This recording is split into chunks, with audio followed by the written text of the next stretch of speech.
Introduce you to some of the premier gardening experts in the world as HGTV On Location takes you to the Cincinnati Flower Show.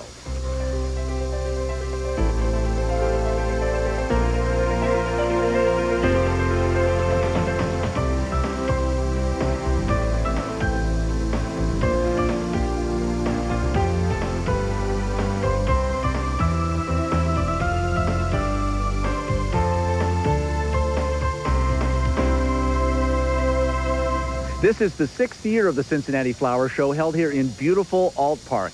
There's a lot of pride at the show. Why? All you have to do is look around.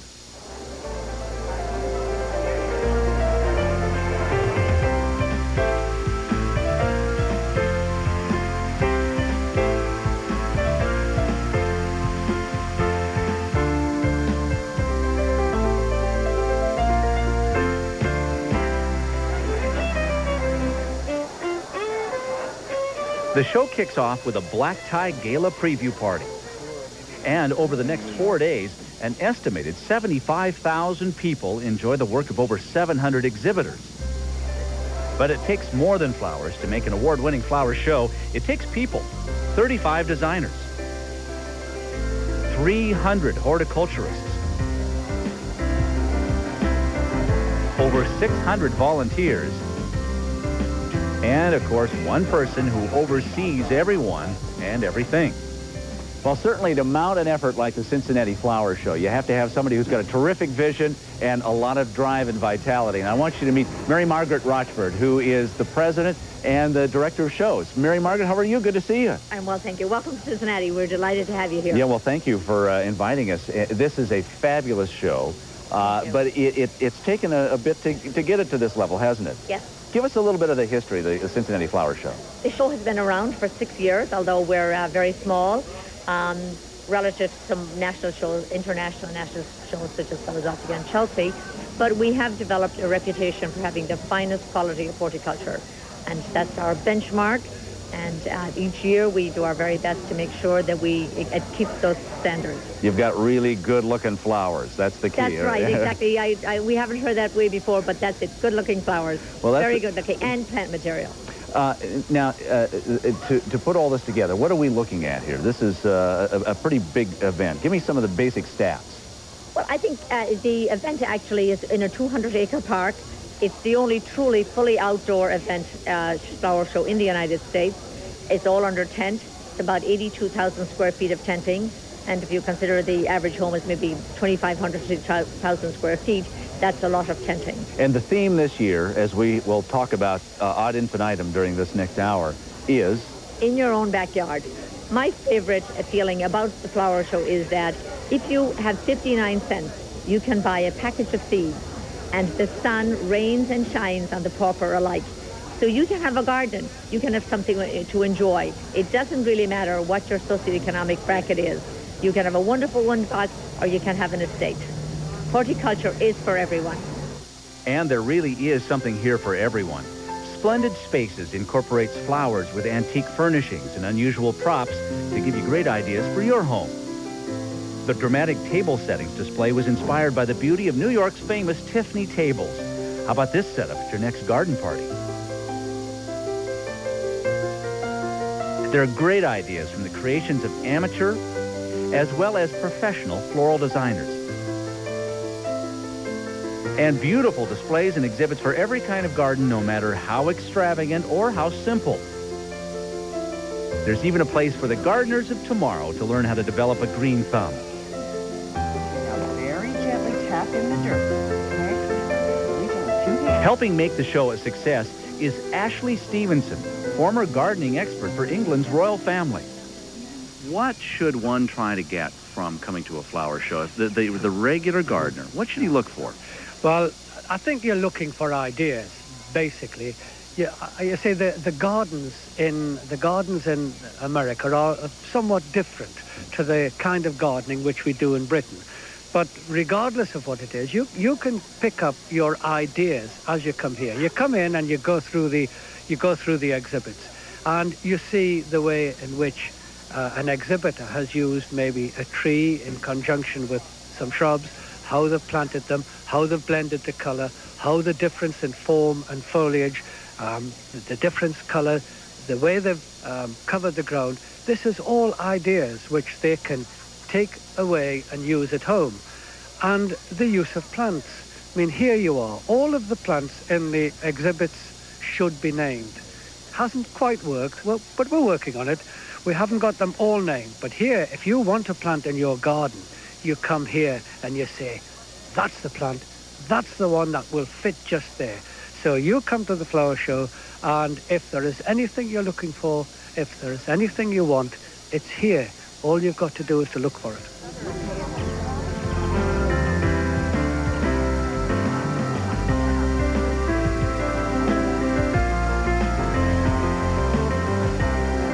Coming up a little later, we'll show you gardening ideas for small spaces, how to create a beautiful shade garden, and how a Japanese garden can not only look good, but help you feel good too. Coming up next, don't get rid of those weeds. Use them in your garden. HGTV On Location will continue from the Cincinnati Flower Show right after this.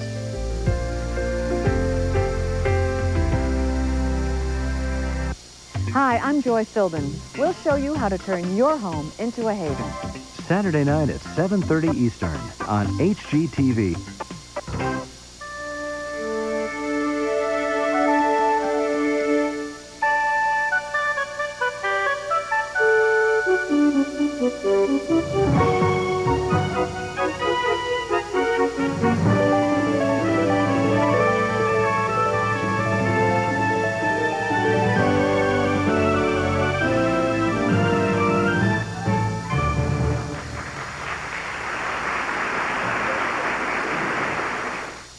This fall, great things are coming to HGTV, like brand new times for some of your favorite programs. Every weekday this fall, get a double dose of the Carol Duvall Show at 9 and 2, and learn helpful hints on health at home at 8:30 and 4:30. Plus, enjoy a variety of gardens on the Gardener's Journal at 7:30 and 5. And don't miss our new fall shows, from the acclaimed series The Victory Garden to the offbeat pastimes of What's Your Hobby. For the best in fresh programs, it's HGTV.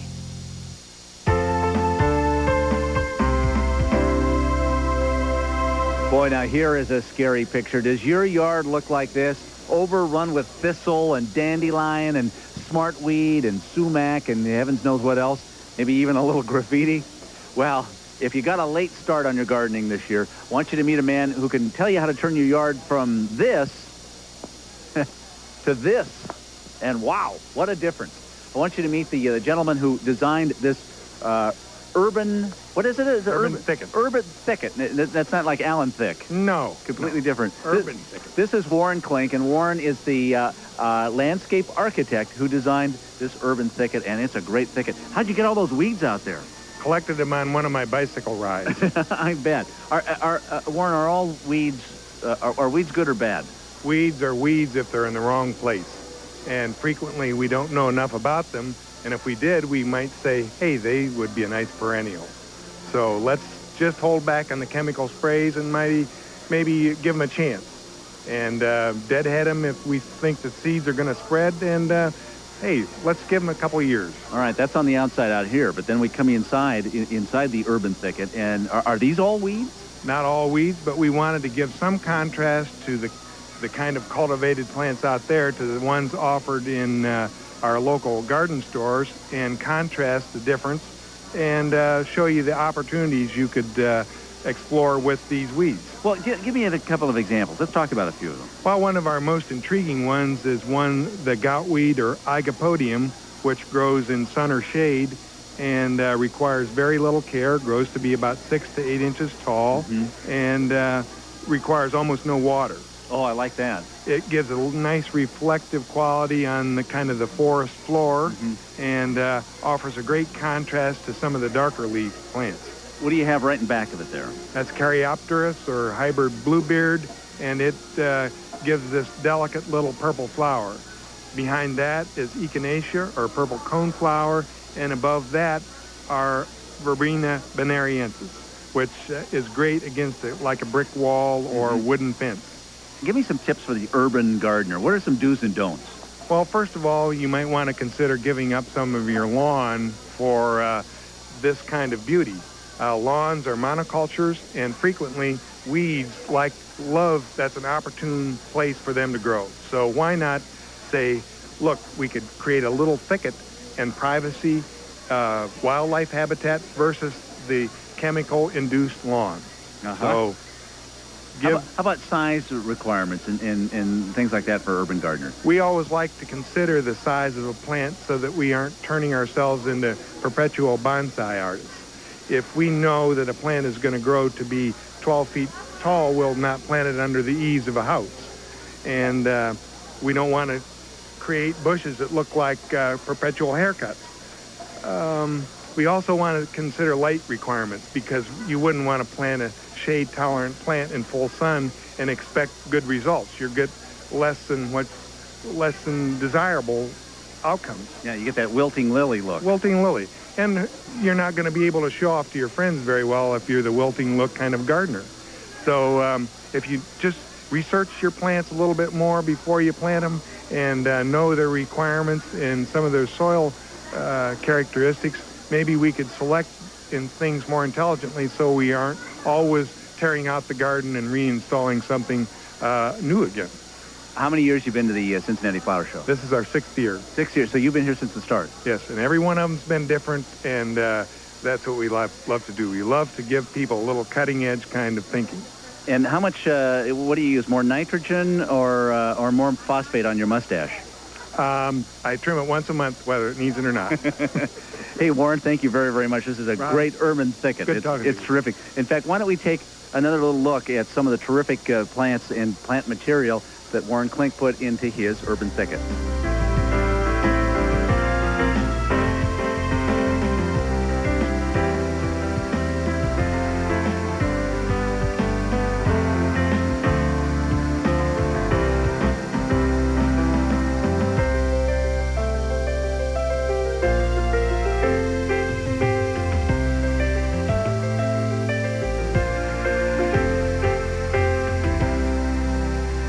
If you have a very small space in which to garden, you may want to consider hanging baskets or window boxes. And with us right now, who is the Chief Horticultural Administrator here for the Cincinnati Flower Show, Ann Clayton. Hi, Ann. Nice to have you with us. Hi. Nice to be here. Does that mean you have to do all the paperwork? No. Well, paperwork, flower work, every kind of work. You work all the time. That's right. At the Cincinnati Flower Show, there's a terrific series of exhibits here on flower boxes and hanging baskets. Let's talk about hanging baskets first. Give me a do and a don't on a hanging basket. What do you recommend? Okay, on these hanging baskets, what we usually recommend to get the fullest effect is to not just plant in the top so that to wait for the plants to grow down, but to plant in layers going down into the moss of the hanger here. So this is like a wire basket that you'd find at any garden or nursery store. Right. Now, of course, baskets can dry out on you too, though, can't they? So you have to be careful. Be very, very careful. You have to spray from the outside and particularly water every single evening. Definitely. Now, let's go down and take a look at a window box. I know a lot of you love window boxes. They're easy to start. They're relatively easy to take care of, I think. We've got a Lulu of an example here, Ann. Here we have a window box which is very full. And I think the audience should remember that this is full because it is done for competition. Normally, if you were filling a window box at home, I would suggest not doing it quite so full and give room for the window box to grow. What's the absolute do's and don'ts of a window box? Okay. I think one of the main things is to plant so that they don't look like little soldiers all in a row, to get your dimensions correct, to get your height in the middle, working on down, to pull out your hanging pieces here rather than straight. And you have to be careful on mixing plants together, don't you? That's exactly right. For our flower show and in the garden too, we stress that the sun and shade has to be entirely the same plant material. You could not put a geranium in with an impatient being shade, and a geranium being sunflower. Yeah, so you be careful. Just put the shades together, put the suns together. chances are you're not going to go too far wrong. And thanks very, very much, Ann Clayton, who is the Chief Horticultural Administrator here for the Cincinnati Flower Show, giving us an idea of what to do in our small spaces with hanging baskets and with window boxes. Coming up next, what to plant in those shady places in your lawn and garden. And later, great ideas for condominium gardens. We'll be right back.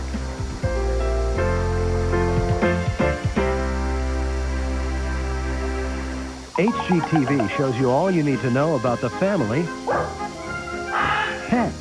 Saturday at 5 o'clock Eastern on Home and Garden Television. I'm Jimmy Carter. After serving as President of the United States, Rosen and I believed it was important for us to continue to make a meaningful contribution to people's lives. And we have, with Habitat for Humanity. We believe in Habitat's integrity, effectiveness, and tremendous vision.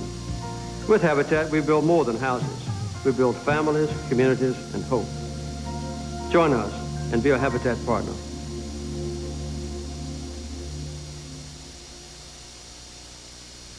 In America today, someone is injured in a fire every 17 seconds and someone dies in a fire every 2 hours. More than 80% of all the people who perish in fires do so in fires that happen at home. If you simply install a smoke detector in your home, you reduce the risk of fatality by nearly 50%. Learn what else you can do to keep your family safe at home. Call toll-free 1-800-4SAFE-HOME for a free information packet from Lowe's Home Safety Council. You may save a life.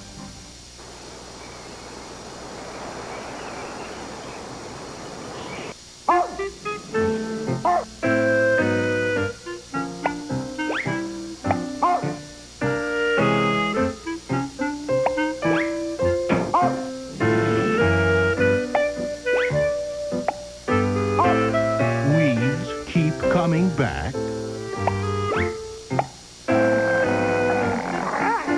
Then kill the roots with RoundUp. No root, no weed, no problem. RoundUp. Compared to an ordinary adjustable wrench that grips your work on just 2 sides, the hex jaws of a true Crescent wrench will grip your work on 4 sides.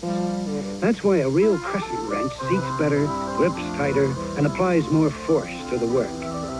So instead of cursing your next job, why not just put a hex on it with a genuine Crescent wrench from Cooper Tools, the difference between work and workmanship.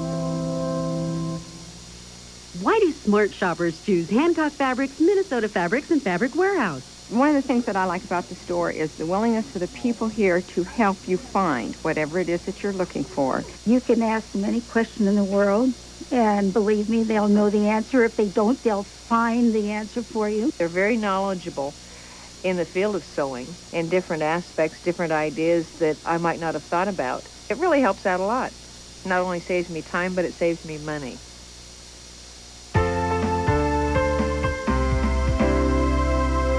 Let me just come in through the garden gate here, and I know so many of you feel that you have to have full sun for your flowers because they really need that sun to bloom well and to flourish and to look so sort of vital to your yard. But a lot of us live in shade, have shade problems. So we thought we'd talk to Tim Young from Frederick's Landscaping here in Cincinnati. And Tim is also the biggest landscaper here at the show. And he said, Rob, you know, I'd like to be on camera. You think I'm going to say no? You're crazy. Tim, nice to have you with us. Thank you very, very much. Good to see you. Shade in general. Can you give me some specifics about what we need to know about our shade areas? Yeah. Most of the shade areas will tend to like an acid soil. So you want to pay particular attention to how you prepare the soil and prepare a whole bed rather than just a hole around what you're planting. Adding some leaf mold to it, pine soil conditioner will help bring the acid up in the soil. And all these shade gardens this shade garden is definitely an acid soil that you want to develop for it. And I know that there are some really terrific, not only annuals, but perennials that are great in the shade, love the shade, couldn't be happier. And I want to ask you a little bit about some of them, but what happens when you're on the cusp there? You're having shade in the morning, but you get a little sun in the afternoon, or you have a little sun in the morning and you have a little shade in the afternoon. How much does that throw the equation off? Not very much at all. Most of the shade plants will take some amount of sun. If you get too much, the hot afternoon is usually what's going to bother them. you'll get a little burning around the edges of the leaves and things like that. But they will still develop in a little sunnier area. Better to have morning sun than an afternoon sun. Yes, definitely, because it's not the hot sun that is really bothersome to them.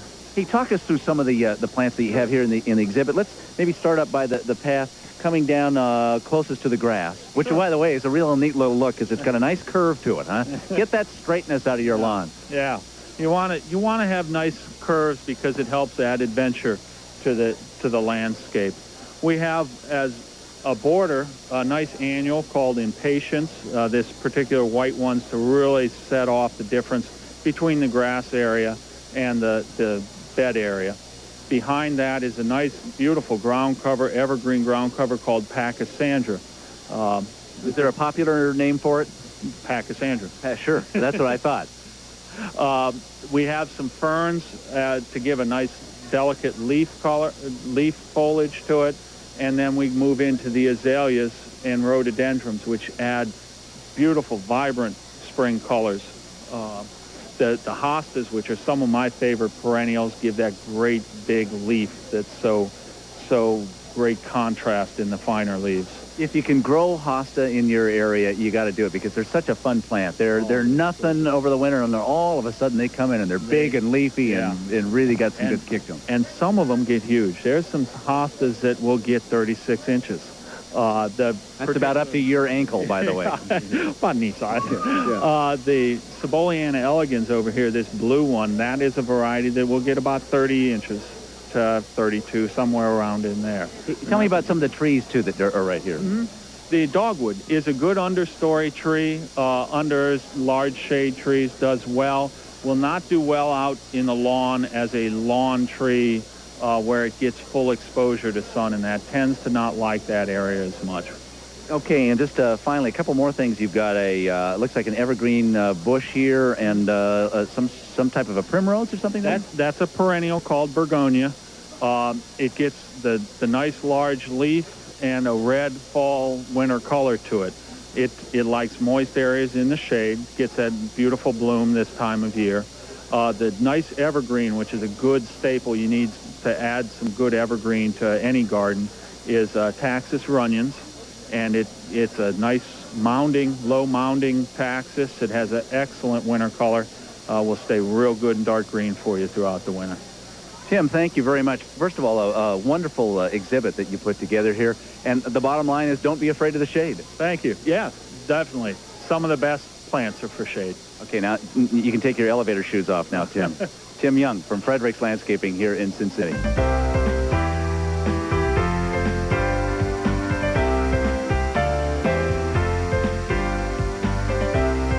We're going to take a quick break, but when we return, Ashley Stevenson is going to help us understand the ins and outs of small space gardening. Don't go away as HGTV On Location continues in the Cincinnati Flower Show.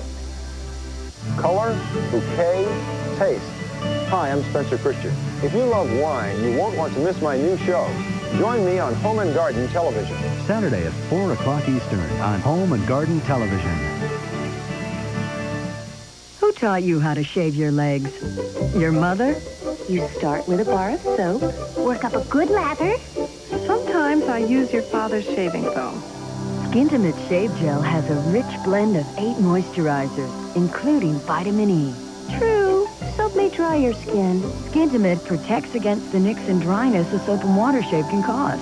These little bandages are a perfect fit. Skintimate Shave Gel. There's no softer way to shave. Gardeners, if you love beautiful gardens full of garden-fresh vegetables, big, beautiful flowers, and elegant landscape plantings, but hate the time and back-breaking work it takes, here's great news. Introducing the affordable Troy-Bilt Pony, designed and built especially for home gardeners. The Troy-Bilt Pony is an amazing time and work saver, turning any soil into perfect planting beds quickly and easily, working rich organic matter into your soil, building exciting new flower gardens and border plantings. You can even reseed your lawn or dig a deep trench for planting shrubs. Plus, you'll love having your own garden-fresh vegetables all season long. So if you want to learn more about getting results like this, the fast, easy Troy-Bilt way, call for your free catalog today. Call now and we'll also include complete details on our Troy-Bilt Easy Payment Plan. For your free catalog featuring the Pony and our whole line of Troy-Bilt tillers, including our no money down easy payment plan, call 1-800-767-5400. That's 1-800-767-5400. Call now.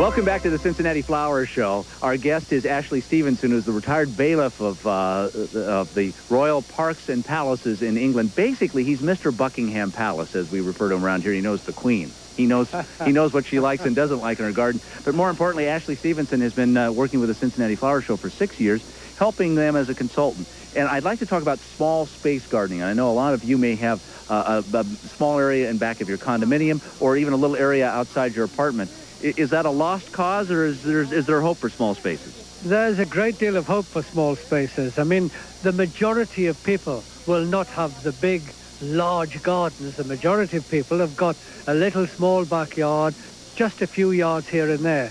It is wonderful because that is the way to start. You don't start big, you start small. But even in a small space, you can introduce a whole variety of plants. This is a good little area. There's a bunch of them here. There's probably a good half dozen. But let's take this one as an example. What are some of the things that you like about this space? Well, one of the things in gardening is straight lines. There should never ever really be straight lines. The design of this garden is great because there are no straight lines. It's all curves and flows, and the whole garden looks good right from the front edge to the back edge. Everything looks right. It curves. They've even got an ornamental lake made of grass with a crocodile in. Just a little thing with a little bridge coming over the lake. Everything fits in, and this is only 5 by 5. There are no real basic mistakes. You've got a whole range of plants, and these plants are going to flower over a wide period. All I would suggest is that the chestnut that they've got on one side... There's a chestnut over here. There's a chestnut there. How's that going to be in, say, 10 years? It's going to be 40 feet high by about 20 feet across, so it's not the right plant to put in a small garden. But so long as you select the right plants, there is no reason at all why you can't have trees. There are numerous fastigiate trees and little dwarf-growing trees. What's a fastigiate? What's a fastigiate? That's a one which grows upright. Okay. Doesn't take a lot of space, doesn't become mop-headed. It's more vertical than horizontal or bushy. So it fits into a small space. Mm-hmm. So you just look at the plants, and if you walk around the show, you will find all the whole range of trees and shrubs that you can grow, and they will all fit into a little garden like this, so long as you choose them carefully. Okay, Ashley, great tips, but why don't we go look around a little more? Lovely. Good. Now, Ashley, here's a lovely container garden, which, once again, is wonderful for small spaces. Do you like container gardens? I think the use of containers in the garden, particularly when you have only little small spaces, is almost vital. Because if you don't have the ground, or if you, for instance, are maybe at work all day and you haven't got the time to do things like grass cutting and hedge cutting... Oh, you're talking to us now. You're talking to us now. Then you've got little small containers which you can use. Mm-hmm. You can plant them with one thing, and then you can change them, and you can ring the changes so many times. But you've got the ability to grow a whole range of plants. And this is a perfect example. Let's talk about some, because there are now. Can we start down at the bottom? Are these pansies? Well, they're violas actually, but they are not. They're pansies. No, you're wrong. No. The pansy, generally speaking, has a face. So you've got a blotch on the bottom and then 2 blotches higher up. So the true pansy, you can see, has a face. The pansy is a form of viola, but these are violas, and they're particularly good form. I mean, look at how well gold and yellow go nice together. Color combination. Absolutely lovely. Now, what are you holding on to here? Well, this is bougainvillea. Now, this is a subtropical plant. This wouldn't grow outside in Cincinnati at all, but you can get it to grow in the summer. But a lovely plant, very, very vigorous, but why not grow it just in the summer? In a container. In a container, and then your idea. There's a lovely pink flower. It's sort of a dainty-looking little guy. What is this? Well, this is a fairly new plant. I think you should be aware that there are fashions in flowers as there are in everything else. And this is a plant which was in fashion, went out of fashion, is now back in fashion again. And this is a plant called Diacia, and it's a perennial plant. It is absolutely superb in a hanging basket because it all trails down. You can see how it's all folding down and how the flowers are there. And it flowers right through the summer. That'll go right on till October. Diacia? Diacia. D-I-A-S-C-I-A. Diacia. Do you like that, ma'am? Yes, I do. That's What's lovely. your name? Helen Psycho. Oh, Helen, say hi. You're on national television. Oh, no. Yeah, okay. All right. How about right up here? Well, this is another plant. Now, this is a fairly new plant. We've only really just started growing it. This is a plant called Scaevola, and it's called Blue Wonder. There's a little story, if you'd like a little story. I'd love a little story. It's a Hawaiian plant, and tradition has it that one of the Hawaiian braves was going out to war, and he said to his sweetheart, "I'm going off to war," and he got hold of the flower and tore it off, and half of the flower came away and half stayed on the plant. And he said, "When I come back, well, I will put it together and the flower will be whole again." Actually, he never came back. Boy, this is sad. In consequence, this is now what you call the half flower. It is only half a flower. And Scaevola Blue Wonder, a marvelous little plant. Very, very good. Let's go from blue to blue. I know this one, the hydrangea.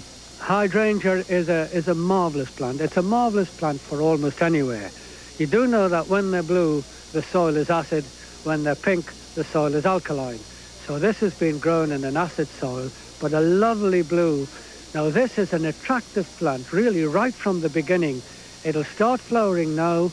When the flowers go over, you'll get the seed heads, and the seed heads themselves are very attractive, so that you leave them on, and you would leave them on right into the winter, and then you've got colour right through the year in a container. You couldn't really wish for anything better. Ashley, we really, really have enjoyed our time with you. Thank you so much for taking some time out of your consulting here at the Cincinnati Flower Show to talk about small spaces, to talk about containers, and to talk about gardening in general. It's been a pleasure. Next, creating a Japanese garden that looks good and makes you feel good, too. And later in the show, Rosemary Berry takes us on a tour of an edible flower garden. Stay with us. HGTV invites you to experience the world of fine home design with expert Chris Madden on Interiors by Design. We'll meet top designers, tour beautiful homes, and discover the intriguing world of design. We'll learn from the country's top decorators how to transform the ordinary to the extraordinary. And we'll travel across the country to show you the latest trends in interiors. Saturday night at 9 on HGTV, Home and Garden Television.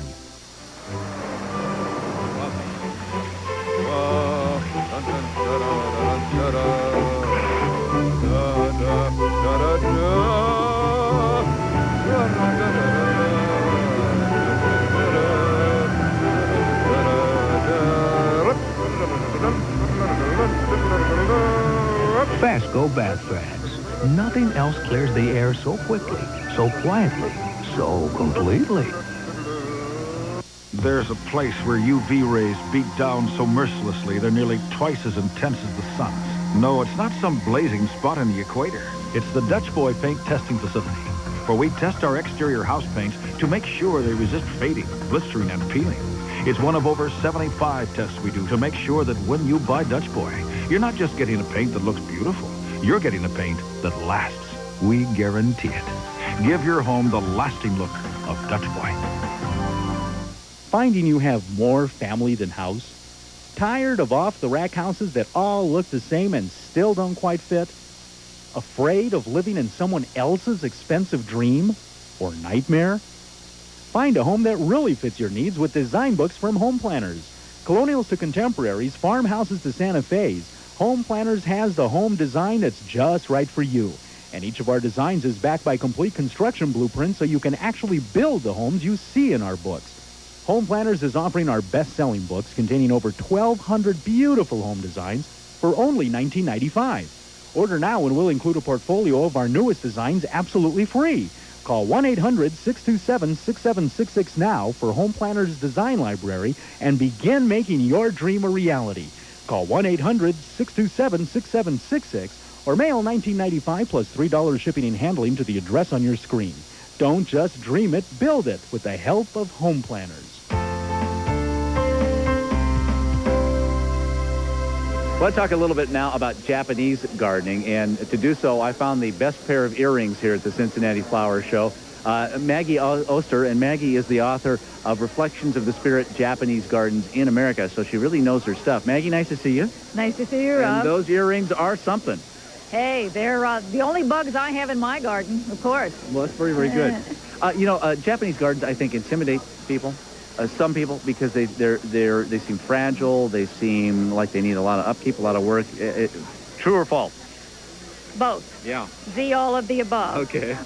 If you go about it on a small scale, it's relatively easy to put together and to maintain. If you want to put your whole backyard into a Japanese garden, then you're asking for a lot of work. Mm-hmm. So it's how you approach it and what kind of plants you choose, but it's a wonderful place to relax and reflect, hence the title of the book. And I think in our busy world, we need more places like that. Is there a Japanese garden philosophy that goes along with a Japanese garden? Oh, about 1,000 years worth. Yeah, zen me to death here. Go ahead. Well, they were gardens for meditation. They were very spiritually oriented, and there are, hundreds and hundreds of years of history wrapped up in these, but it doesn't mean that Westerners can't have some of that included in their landscapes, that we're just not going to have totally authentic Japanese ones. But I think I apologize for repeating myself, but I do think they're really going to be good for people. I love flowers. I have lots of flowers in my garden, but I also need a place where it's just very peaceful and calm, and that's what's great about them. Gosh, if you're lucky enough to have a little extra property, maybe you can divvy up yours. But do Japanese gardens do better in sunny areas or shady areas? Well, they're great for shade areas, which a lot of people will have and don't know what to grow in them, and they're perfect for that.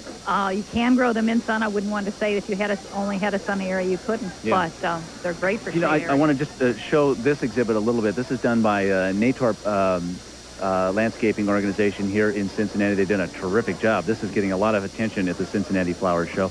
And once again, some of the plants that we're seeing, maybe you could pick out a couple and tell us a little bit about it. Well, we have right here in front of us Japanese tree peony, which is a very delicate flower and delicate looking. It's not that delicate to grow, and very honored in Japan. But most of the plants in a Japanese garden are green. There are very few flowering plants. And if we look around the garden, there's a lot more examples of that. There's hostas, lots of ferns, ground covers, pine trees, and Japanese maples, of course. They've also added a lot of neat, well, of course, some stone, and a lot of moss. Oh, the first thing you should put in your Japanese garden is stone. That is the core of the Japanese garden because it represents the earth and the eternal nature of the earth. Now, how about the moss that's serving as kind of a ground cover? It's wonderful. In most of the country, it probably wouldn't last. The guys up in the Pacific Northwest can have moss. The rest of us struggle. Yeah, moss can be neat, and it can really be a pain in the neck. Maggie, let's take a look at some of the things right in back of you. What do we have here? I have a hosta, which you could grow any different kinds. There are hundreds of varieties of those. This is a dwarf bamboo that's a golden form. And then a wonderful specimen of a Japanese maple that's low-growing, very fine cut foliage, and it's just almost a piece of art. Speaking of a piece of art, do you have to put a lot of time in to keep the shape? This one actually does not need much pruning, and in Japan they do a lot of pruning and trimming. I'm a lazy American, and I like to select plants that don't need that much care. I knew I loved you for a reason, Maggie. Now this bamboo scares me. Because bamboo can go into your neighbor's yard, it can go into your neighbor's yard, it can go to your police station. I mean, pretty soon the whole community is consumed by bamboo. Not all bamboos are that way. You ask for a clump-forming bamboo, and if you're really into it, there's even an American Bamboo Society. but hopefully your nursery or garden center that carries bamboo will be able to tell you whether you're getting the good guys or the bad guys. Be careful on bamboo. I want to ask you a question about maybe doing a mix. If you want to try a little Japanese gardening, and some of us may want to give it a shot, see if we're any good at it, does it mean we have to also forego our traditional American garden? Absolutely not. I have a new yard, and what I'm going to do, there's a side yard that is shady, perfect spot. I look out on it from my dining room, so it'd be very much like a traditional meditation garden in Japan where they sit on a balcony and overlook the garden. And the rest of my yard can be, you know, an English cottage garden style with lots and lots of flowers. So if you have a little area in your yard that you want to experiment with, it's a good way to go about it. And you swear that I can get the stress out of my life if I have a Japanese garden? Absolutely, guaranteed. Even better than going to Hawaii for 2 weeks? Yes. Okay, all right. You heard it from Maggie Oster. Oh, boy, the Hawaii Tourism Bureau is going to get all over us. We're in trouble. Hey, Maggie, thanks very, very much Thank you. for It's been being wonderful. with us. Maggie Oster. Coming up, growing beautiful and edible flowers with gardening authority Rosemary Very. And later, getting children interested in gardening.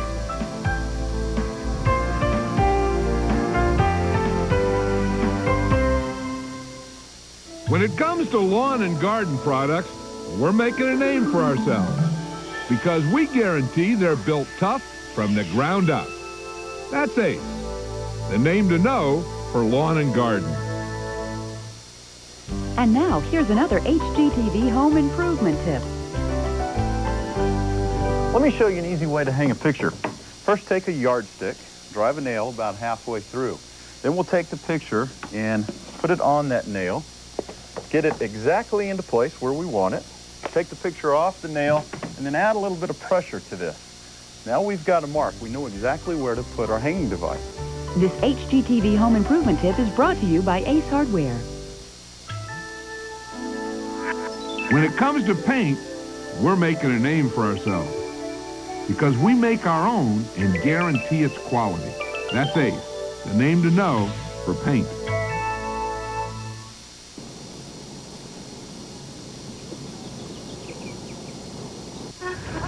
Around here, homes have to stand up to some harsh weather. That's why there's Cuprinol siding stain. It's a wood preservative. Thompson's and Olympic's house stains are not. Wood preservatives make the difference. Compare labels and see. Cuprinol siding stain penetrates deep into wood to fight rot, mildew, and decay. Repels water, too. When it's wood against weather, trust Cuprinol. Any air freshener can freshen a small room.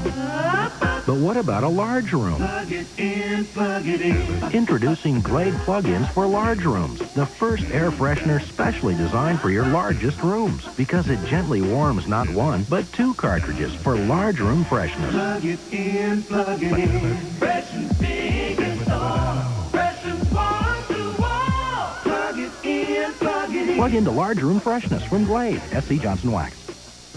Presenting the Ryobi Detail Sander. It gets into all those small, tight spaces where other sanders can't reach. And with special add-on accessories, it also prepares surfaces for painting. Scrapes paint and adhesive off glass, wood, and metal.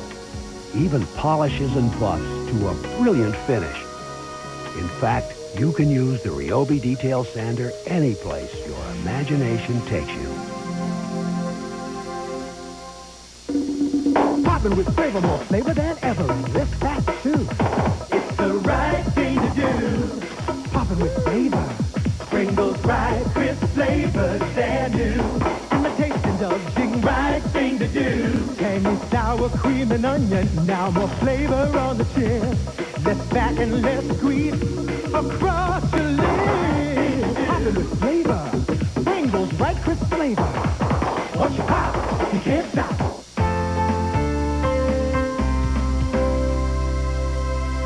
Well, one of the speakers today at the Cincinnati Flower Show is our next guest. Her name is Rosemary Very, and Rosemary spoke today on how to get the most out of your garden, how to make the most out of your garden. But Rosemary knows a little bit about flowers in England. She's authored 16 books and is currently hosting a program in England all about gardens and their stars. I do a show like that here, too. Good. Well, we're very alike in that case, aren't we? We'll have to team up.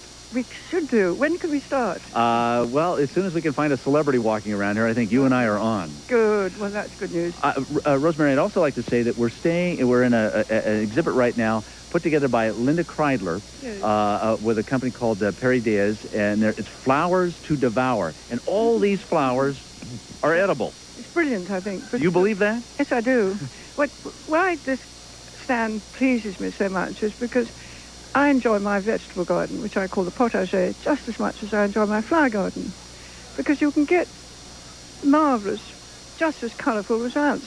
Look at all these. Yes, but do you actually eat flowers?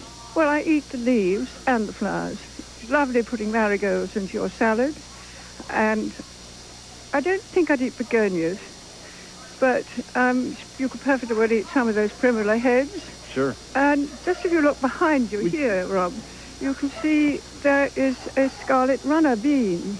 Well, you eat those, don't you? Walk down with me here a little bit. We've got some nasturtium. Yes, well, you eat the flowers. I love nasturtium. And you eat the leaf, which Yeah. is so good. And here you can eat these flowers with these bachelor's buttons. They're very good. You eat the flower part there? Yes, because Linda said you pull off some of the petals and eat the petals as well. So that's good. And the more you pull them off, the more flowers will come. So they will go on and on for you. You could essentially eat bachelor buttons forever. Come on, let's stand over here on our mark so we get a snapping good shot of you there. You talked today about how to get the most out of your garden, and so many folks watching today are a little perplexed by their garden, and sometimes gardening's overwhelming. I want some really great gardening advice direct from the UK. Right. Well, now, I have to decide what to say first. I think it's rather like what you're going to plant first, isn't it? Yeah. I think if you're a real beginner at gardening, you want to try and plant the easy plants. Look in your neighbour's garden and see what's going really well, and plant the easy plants. And then you can turn around and pat yourself on the back and say, gosh, aren't I good at it? Yeah. You build your confidence a little bit. Right. Well, it's exactly the same, isn't it, about cooking or anything else that's an art. But making the most of your garden, one of the meanings of that to me is that when something is looking good, go into your garden and say, isn't that lovely? That's making the most of it. Now, in our country, we've got nurseries. You can go to big chain stores like Kmart's and Home Depots and all these places around, or you can go to your local nursery. Do you have nurseries like that in England? Yes, we do. We have garden centres, and then you have real nurseries. The garden centres are places that buy in their plants, and then you've no idea how long they've been sitting on the shelves. So you might be buying a plant that's past the best. But if you go to a proper nursery and you're served by somebody who knows about it, then you're much more likely to get a good specimen. Do you know the folks at your local nursery or garden center? Well, I'm the local nursery. Sorry about that. I just blew her competition there. Because I always recommend go to the nursery, make friends with someone there, and ask them all the dumb questions you can think of, because they're there to serve. And you can quickly discover whether they actually know or not. Now, in England now, it's when people have got to make money out of their garden a bit, a lot of people are growing many more specialised plants. And so if you go to one of those small nurseries, you'll get really good advice. I have to ask you one thing. I've heard that the English love their gardens more than they love each other. Is there any truth to that? I've never heard that one. Well, I heard it from an Englishman, so I just did. Must be right then, wasn't it? Mm-hmm. We look forward to your next publication, your next book. It's about your own garden? Yes, it is, actually, because my garden is open to the public, and I don't want, when I'm dead, somebody else to write about it, because they won't really know half of the truth, will they? No, they won't, and plus, this way you can get all the royalties in advance. I want to tell you how hot Rosemary is. She's on our show today. You know who she's interviewing Monday and Tuesday of next week? Do you have any idea who she's going to be Monday and Tuesday? Who are you going to be with? Well, I was with Elton John last Monday and Tuesday. You already did him? I've already done his garden, yes. Who are you going to be with next week? Anybody? Well, the week after, I'm going to be with the American ambassador in Britain. This is the gardener to the stars, and we've got her right here on our HGTV special. Rosemary, thank you very, very much for being with us. Pleasure. We've enjoyed it. And you know what? Why don't we take a moment and let's tour Linda Kreidler's garden here, Flowers to Devour. In fact, this may even whet your appetite. Why don't you get a little ranch dressing out to watch the rest of this segment?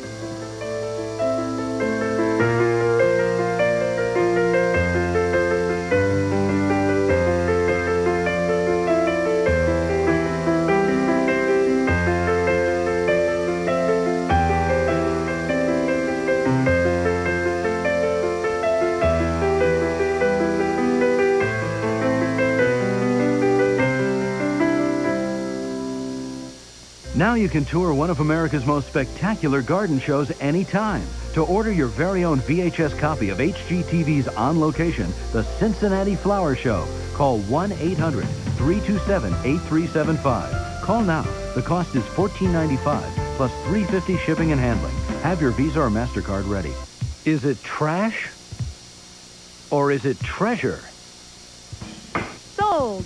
You never know until it hits the block. At 30, bidding 40, 50 now, sir. Catch the action at the auction with Leslie Heinman. Get the inside scoop on fun, thrills, and bargains. And come to a very bizarre bazaar of everything classic and crazy. At the auction. Where else? At the auction. Saturday night at 7 Eastern. When it comes to paint, we're making a name for ourselves. Because we make our own and guarantee its quality. That's Ace, the name to know for paint. There's a place where the humidity can be so thick you can practically cut it with a knife.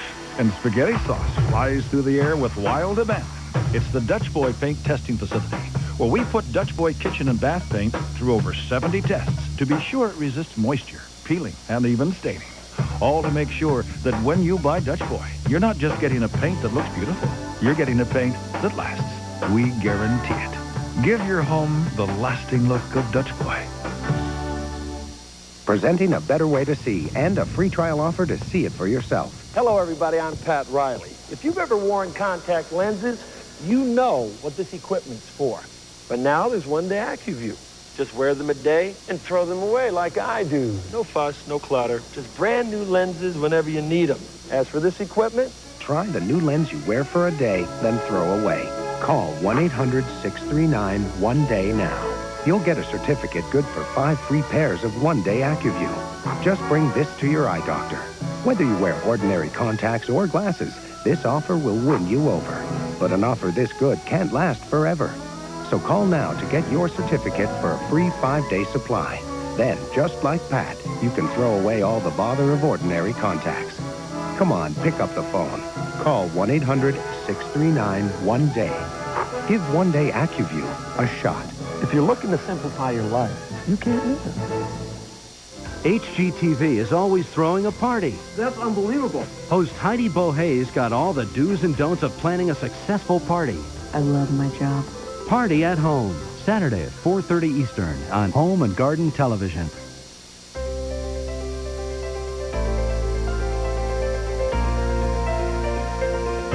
Well, ready, set, grow. Now, this is the perfect title for this pavilion at the Cincinnati Flower Show. This is the Children's Pavilion. I want you to come on in. In fact, I want you to hopscotch in. Look, they've got hopscotch slates right here. Come on down. Let's see what the Children's Pavilion is like here. And there is a bevy of activity. Great design. You can see the kids are hard at work in here doing some planning. I want to introduce you to the landscape architect. This is Tracy Mead. Hi, Tracy. How you doing?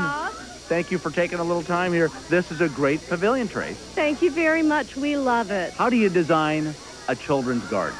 Well, you basically take what you would put in an adult's garden and scale it down for children. A bench, water, wonderful plants. Smaller plants? Cute plants.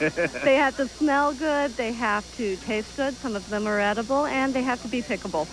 What do you think it is that what message are you trying to sell to the children as they come in and maybe are exposed to gardening for the first time? That it is accessible to everyone on a small scale, on a large scale. Now, you've got a little garden right over there. There's a little vegetable garden in back of Tracy, and the kids are doing a little digging. Right down here, we've got, look at this, we've got some great flowers. Our little hopscotch paver that you saw on the way in, our chalking pavers, and then our bench. I love it. Tracy, this is terrific. Hi, hey, what kind of flower is this? Celosia. A celosia. Wait a minute, you know exactly what that is? You're very, very good, KDM. Have you gardened before? Yeah. Yeah, you know how I can tell? Can you turn around? Look at the freckles. These are gardener's freckles. Can you see that? Okay, you guys, you go back and plant for a second. I'm going to see you. Tracy, thank you very, very much. Very well. Great job on the Children's Pavilion. Thank you. Enjoy. Come on this way. I want to introduce you to somebody else. This is a terrific idea. For those of you who may have garden shows in your city, and, you know, the nice thing is, you can always find budding new talent here. I've got about 25 kids dying to get on television. Before I show them to you all, I want you to meet Mary Jo Beck. Mary Jo, where are you? Where is she? Here she is. Mary Jo, come here. This is Mary Jo Beck, and Mary Jo really thought up this whole idea. Nice to see you. Good to see you. What made you think of a children's pavilion? Well, it's been 4 years in the making, Rob. As an outreach program of the society that runs the show, I began the children's potting program, where we bring inner city children to the park with a docent volunteer who takes them around to see the various exhibitions of the show. And then they would end up on outdoor tables and would do a potted plant. And for a few years, we dealt with rain. And I started scheming, and I thought, we need some cover.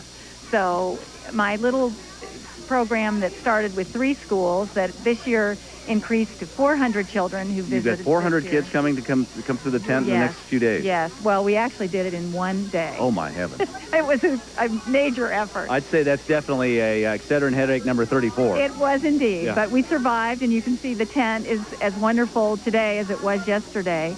And so this is a home for children, and we thought, how wonderful to get the word out to the greater Cincinnati area for other people to bring their families to the show. Terrific aspect of the Cincinnati Flower Show. You did a good job. It's our future gardeners. Yes, these are the seedlings of today. Will be the tall oaks of tomorrow. What would Barbara Walters say? Kids, when you grow up, what kind of tree are you going to be? I don't know. Yeah. Well, he won't be on Barbara Walters' next special, that's for sure. That's why we need a children's pavilion. Yeah, I love it. Hey, Mary Jo, thank you very much. We're going to go around and take a look at some of the kids potting over here.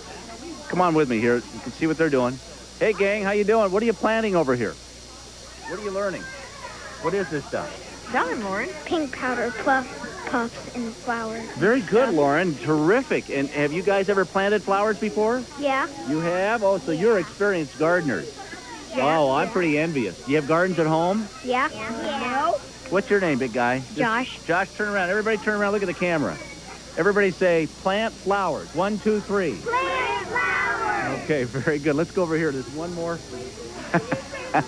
Hey, this is dangerous. You thought doing a flower show was easy? Wrong. Oh, look at over here. We've got our... Okay, well, we want to thank everybody at the Cincinnati Flower Show for letting HGTV come on location and give you the lay of the land here, one of the most beautiful flower shows in America. Hope you've enjoyed it. Hope you've learned some things. We'll see you next year. The Cincinnati Flower Show. Bye-bye.